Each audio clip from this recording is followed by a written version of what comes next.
Números. Título. Tomado de la Septuaginta a causa de los dos censos del pueblo, en el segundo y el 40 año.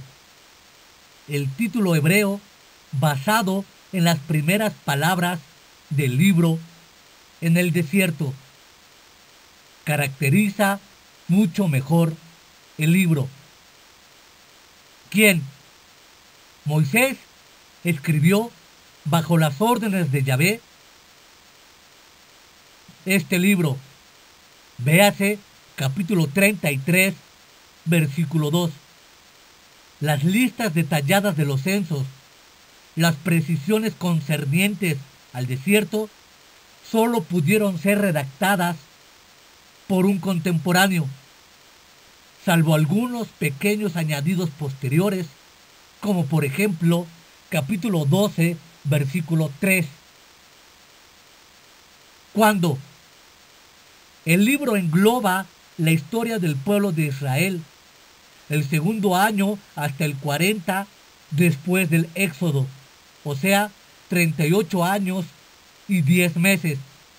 Moisés pudo haberlo redactado hacia el final de su vida, basándose en documentos recogidos a medida que iba pasando el tiempo, donde desde el Sinaí hasta las estepas de Moab, la palabra desierto aparece 45 veces. Cuando aparece este término, no debemos pensar en una extensión de arena. Era un paisaje muy variado, con muchos oasis, en los que la vegetación era mucho más abundante que en nuestros días. Véase Éxodo capítulo 2, versículo 15 y 16. Nos muestra que habían suficientes pastos y agua para mantener grandes rebaños. El itinerario del pueblo es difícil de jalonar. Más de la mitad de los nombres de lugares no podían ser identificados. Gran parte de los acontecimientos ocurren cerca de Cades Barnea, un oasis en el camino hacia la tierra prometida. Capítulo 16, versículo 13.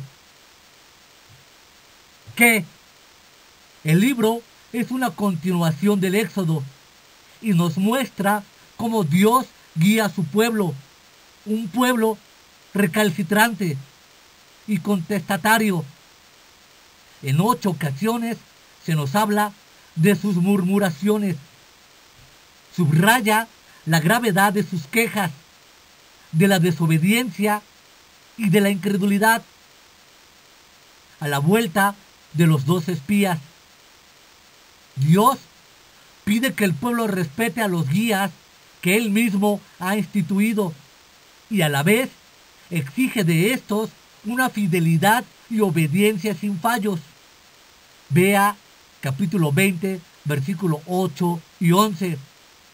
A pesar de las numerosas sublevaciones del pueblo, Dios nunca rompe su alianza con ellos. Les mostrará, eso sí, su ira, su gran ira, pero no los abandonará. ¿Por qué?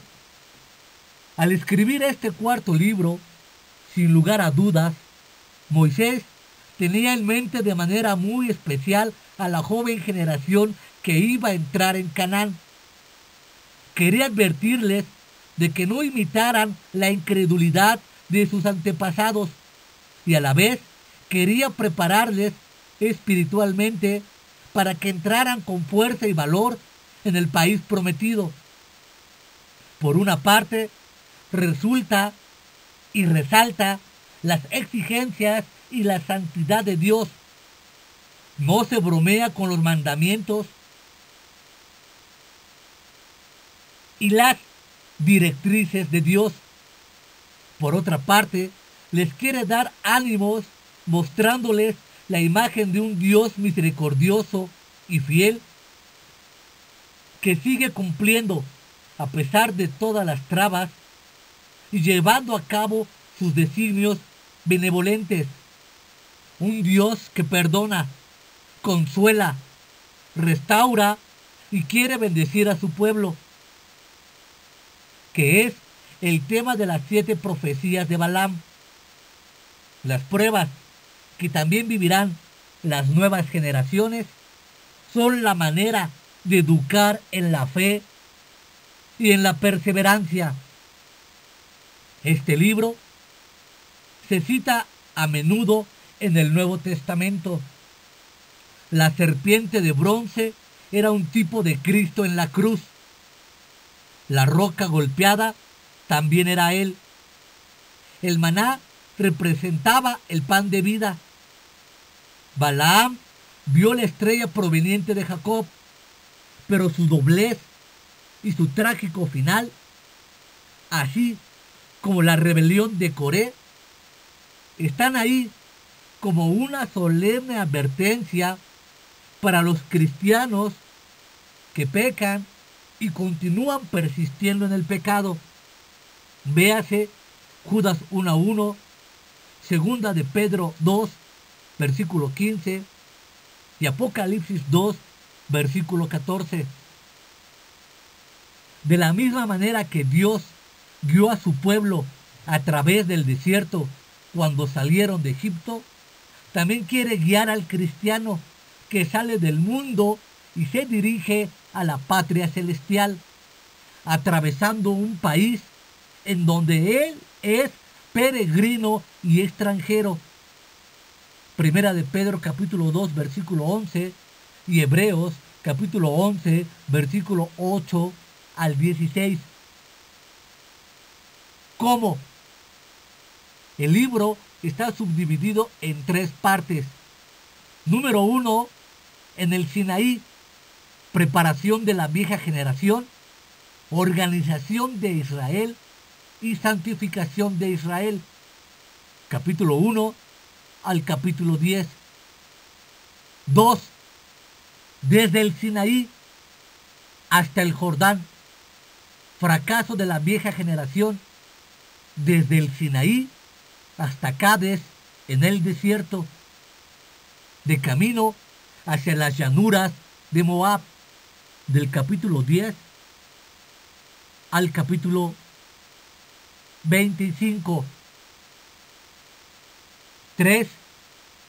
En Sittim, preparación de la nueva generación, reorganización, reglamentación de votos y ofrendas y conquista y división de Israel, del capítulo 26 al capítulo 36.